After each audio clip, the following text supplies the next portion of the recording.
धर्मांतरण का बड़ा नेक्सस चलाने वाला जमीलुद्दीन उर्फ छांगुर बाबा गिरफ्तार हो गया है। विदेशों से लगभग 100 करोड़ की राशि इनके तमाम अकाउंट्स में आई है। 1000 से ज़्यादा लोगों को इस्लाम धर्म परिवर्तन करा चुका है। कॉस्टिज्म बना के रखता था, अगर अब ब्राह्मण समाज के हैं, हिंदू से मुस्लिम बनते हैं तो सबसे अच्छा पैसा देता था।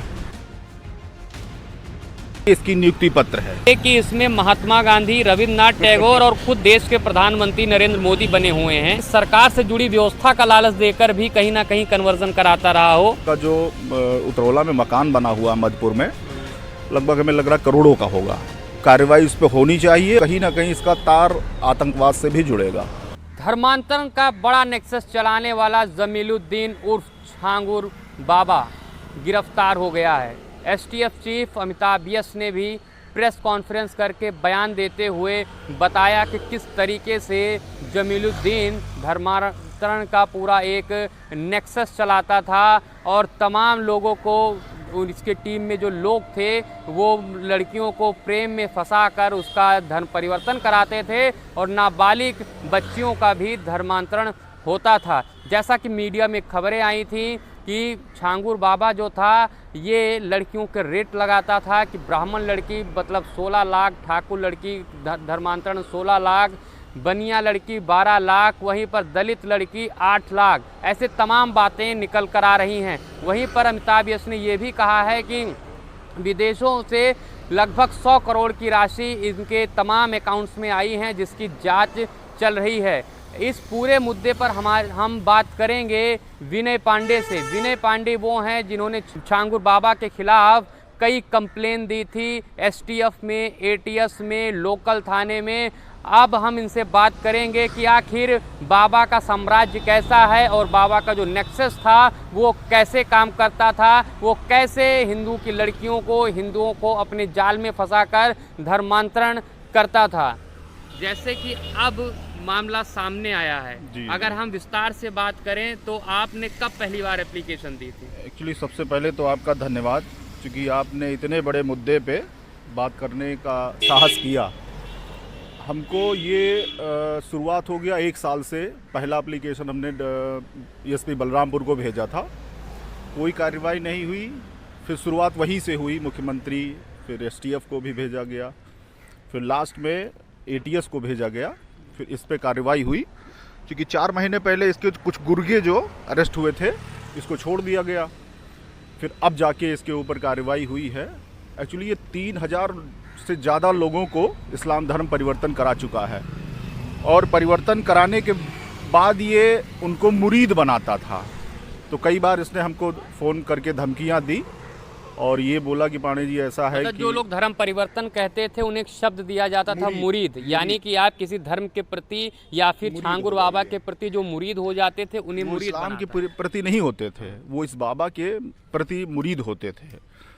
तो इसने कई बार धमकियां, जैसे इसकी हवेली बनी हुई है उतरौला में, तो उसकी हवेली पे 4-6 ऐसी महिलाएं रहती थी जो इसका विरोध करता था। वो 376 का आरोप, छेड़खानी का आरोप लगाने के लिए बिल्कुल स्वतंत्र रहती थी। और बलरामपुर में उस समय जब हमने 10 महीने पहले पहला एप्लीकेशन इसके खिलाफ डाला था, पूरा प्रशासन बलरामपुर का, लोकल पूरा प्रशासन इसके साथ में था। अब चूँकि चेहरे बदल गए हैं, कुर्सियाँ वही हैं, कहना उचित नहीं है। यानी कि आपका कहना सीधा जो पुलिस था, चाहे थाने की पुलिस हो, चाहे जिला प्रशासन की पुलिस हो, सब कहीं ना कहीं इसके नेक्सस के बारे में जानते थे, लेकिन एप्लीकेशन शिकायत के बावजूद सब चुप थे, कहीं ना कहीं खेल चल रहा था। सबसे बड़ी बात है, उतरौला तहसील, उतरौला कोतवाली इसके घर से मुश्किल से 3 या 4 किलोमीटर की दूरी पे था। वो उनके पास कई कंप्लेन गई हैं। जैसे कहीं भी हमने कप्तान साहब के यहाँ का एप्लीकेशन भेजा तो जाहिर सी बात है जांच तो लोकल पुलिस ही करेगी, सारी जानकारी उनको थी। हमने फ़ोन से भी उनको बताया, लेकिन उन्होंने साफ इनकार कर दिया ऐसा कुछ होने से। और इसके घर के पीछे ही एक आम का बाग है, वहाँ पे ये मदरसा बनाए हुए है, चद्दर उद्दर चढ़वाता था, हफ्ते में किसी दिन एक दिन बनवाता था। वहीं से ये आदमियों को कैच करता था। साम्राज्य की कौन- बड़ी बात हो रही है कि इसका बहुत बड़ी हवेली बनी हुई है, अस्पताल बनवा रहा था और तमाम जमीन जायदाद, इसने एक सफ़ेद घोड़ा भी रखा हुआ था। इसके बारे में आप क्या कहें? एक्चुअली इसका हवेली में हम जब रेकी किए थे तो पता चला था इसके पास एक सफ़ेद घोड़ा है जिसकी पूंछ या पैर छूने पर ये 1100-2100 रुपये लेता था। और कुछ हमारे आप में ही जैसे होते हैं, किसी को बच्चा नहीं हो रहा है, किसी की शादी नहीं हो रही, किसी की नौकरी नहीं लग रही है, तो उन्हीं लोगों को सबसे पहला खुराक तो यही देता था। किसी को नौकरी का लालच देना है, किसी को ये देना है। और सबसे बड़ी दिक्कत इसके यहाँ ये थी कि कॉस्टेजिम बना के रखता था। अगर अब ब्राह्मण समाज के हैं, हिंदू से मुस्लिम बनते हैं, तो सबसे अच्छा पैसा देता था। देता क्या था? इसको मिलता था। ये आप हमारे आपके जैसे लोगों को यानी पैसा इसको मिलता था, कहीं बाहर से जो लोग फंडिंग करते थे वो इसको पैसा देते थे, ना कि ये लोगों को पैसा देता था। ये सिर्फ लोगों को बहलाता था शुरुआत में, फिर उसके बाद थोड़े बहुत रकम दे देता था। फिर वो इनके मुरीद हो जाते थे, फिर कहीं बटैया पे खेत दे दिया या कहीं बाग दे दिया या कहीं प्राइवेट संस्थान में नौकरी दिलवा दी। तो ऐसे ही ये इसका चल रहा था साम्राज्य।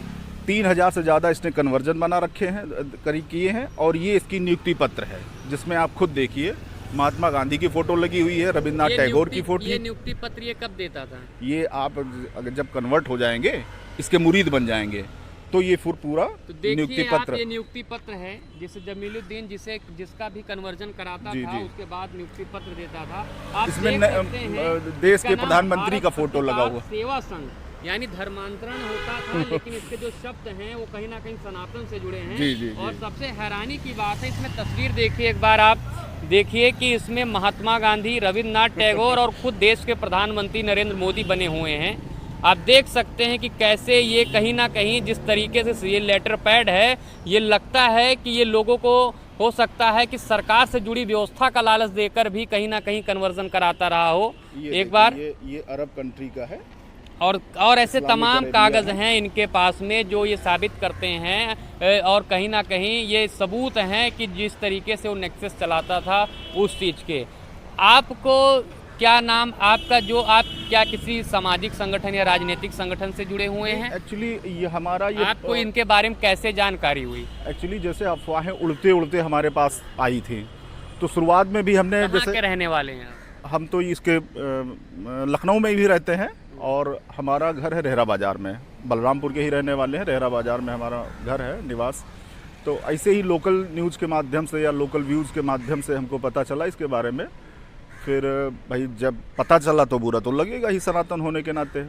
फिर जब ये सुनने में आया कि इसने गाजीपुर का एक इसके यहाँ लेबर रहता था, मजदूरी करता था, विष्णु मिश्रा नाम था उसका, उसको जब इसने प्रेशर किया कि आप हमारा महीने का टारगेट नहीं पूरा हो रहा है, आप मुस्लिम बन जाओ, तो उसने मना कर दिया। तो इसने, जैसे वो तो मजदूर था, उसके यहाँ रहता था, उसको इसने गायब करवा दिया। और उसके बाद वो गाजीपुर का रहने वाला था, उसके पूरे परिवार को इसने गायब करवा दिया। तो जब हम लोगों को पता चला तो एक लोकल व्यूज़ के माध्यम से हम लोग एकत्रित हुए और फिर इसके खिलाफ मोर्चा खोला गया कि अब तो भाई इस पर आवाज़ उठानी पड़ेगी। लेकिन हम आपको बता दें कि लोकल में ना तो प्रशासन का हमको साथ मिला, ना वहाँ छोटे मोटे नेताओं का, विधायक का, सांसद का, किसी का साथ नहीं मिला। जबकि सांसद तक तो हम गए भी नहीं थे, विधायक जी को हमने सूचना दी थी व्यक्तिगत मिल के भी और फ़ोन के माध्यम से, लेकिन एक शब्द उन्होंने नहीं बोला। तो यानी समझिए कि इतना बड़ा नेक्सस चल रहा था और क्षेत्रीय स्तर पर चल रहा था, लेकिन क्षेत्रीय जनप्रतिनिधि हो या फिर क्षेत्रीय प्रशासन हो, कोई भी इसके लेकर ना आवाज़ उठा रहा था और ना कहीं भी प्रदेश स्तर पर कोई कंप्लेन कर रहा था। जैसे एक प्रेमिका की चर्चा थी छांगुर महाराज के या छांगुर बाबा के, कि कोई मुंबई की प्रेमिका थी जिसके साथ में वो फरार था और उसके साथ ही पकड़ा गया है। क्योंकि इसका इतिहास ये है, 10 साल पहले ये साइकिल से अंगूठी का नग बेचता था। फिर उसके बाद जो भी इसकी कांटेक्ट हुए हों इस्लामिक कंट्रियों से, उसके बाद ये इसकी प्रेमिका थी एक नीतू रेहाना करके, सबसे पहले वही से कांटेक्ट हुआ इसका मुंबई से। फिर उसको इसने धर्म परिवर्तन किया। आज वो पूरा मतलब समझ लीजिए मुंशीगिरी कर रही है इसकी, कहाँ से पैसा आना है, कहाँ से पैसा जाना है। और सबसे बड़ी बात, इसका जो उतरौला में मकान बना हुआ मधुपुर में, लगभग हमें लग रहा है करोड़ों का होगा, और वो भी सरकारी संपत्ति है। क्योंकि सरकारी तालाब को पटवा के इसने बनवाया है और इसके हवेली के अंदर ही मदरसा है और शायद प्रयास कर रहा है उसको विद्यालय, इस्लामिक विद्यालय बनवाने के लिए। कहाँ तक क्या लगता है आपको, जैसे पहले भी कुछ लोग गिरफ्तार हो चुके थे, अब इसकी प्रेमिका और ये भी गिरफ्तार हो चुके हैं, क्या अभी भी कुछ लोग बाकी हैं जो इस नेक्सस का हिस्सा हैं? बिल्कुल, इसके साथ काम करने वाले अभी भी हैं, क्योंकि ये तो इसने खुद फ़ोन पे बोला है कि हमारे पास 3000 से ज़्यादा भी मुरीद हैं। तो एक्चुअली जो मेन मुखिया है वो तो अंदर गया, अभी भी कार्रवाई उस पर होनी चाहिए और अगर ठीक से कार्रवाई हुई तो कहीं ना कहीं इसका तार आतंकवाद से भी जुड़ेगा, क्योंकि अभी तक उतरौला में बम विस्फोट, ये आतंकवाद तक कनेक्शन नहीं था। यही सब रीज़न है, जब इसका इस्लामिक कंट्रियों से है, हवाला का पैसा इसके पास आ रहा है, तो कहीं ना कहीं अगर ढंग से इसकी जांच की जाएगी तो आतंकवाद से भी इसका कनेक्शन मिलेगा इसका। तो सुना आपने विनय पांडे को, इनका साफ कहना है कि जब इनके पास सूचना मिली तो इन्होंने तमाम पत्र लिखे, इन्होंने लोकल जो पुलिस प्रशासन है उन्हें भी एप्लीकेशन दिया, सीधा मुख्यमंत्री पोर्टल पर भी शिकायत की, एटीएस को भी शिकायत की, एसटीएफ को भी शिकायत की, लेकिन कार्रवाई होने में 1.5 से 2 साल लग गए हैं। और जब अब कार्रवाई हुई है तो जो खुलासे हो रहे हैं वो अपने आप में चौंकाने वाले और हैरान करने वाले हैं, क्योंकि खुद STF chief ADG law and order Amitabh yes ने ये चीज़ बताई है कि लगभग 100 करोड़ का जो पैसा है वो तमाम अकाउंट्स में आए हुए हैं। यानी कि एक नेपाल बॉर्डर पर एक जो सटे जनपद बलरामपुर के एक उतरौला जो हिस्सा है, वहाँ से एक अंतर्राष्ट्रीय स्तर पर साजिश हो रही थी धर्म परिवर्तन की, जो कि अब कहीं ना कहीं उसका खुलासा हुआ है। हालांकि अब इसकी जांच हो रही है और खुद एसटीएफ चीफ ने कहा है कि धीरे धीरे जैसे ही इसमें खुलासे होंगे उसी प्रकार से छांगुर जो बाबा है उसके खिलाफ एक्शन होगा। कैमरामैन रमन शंकर के साथ राहुल मिश्रा, NTV भारत, लखनऊ।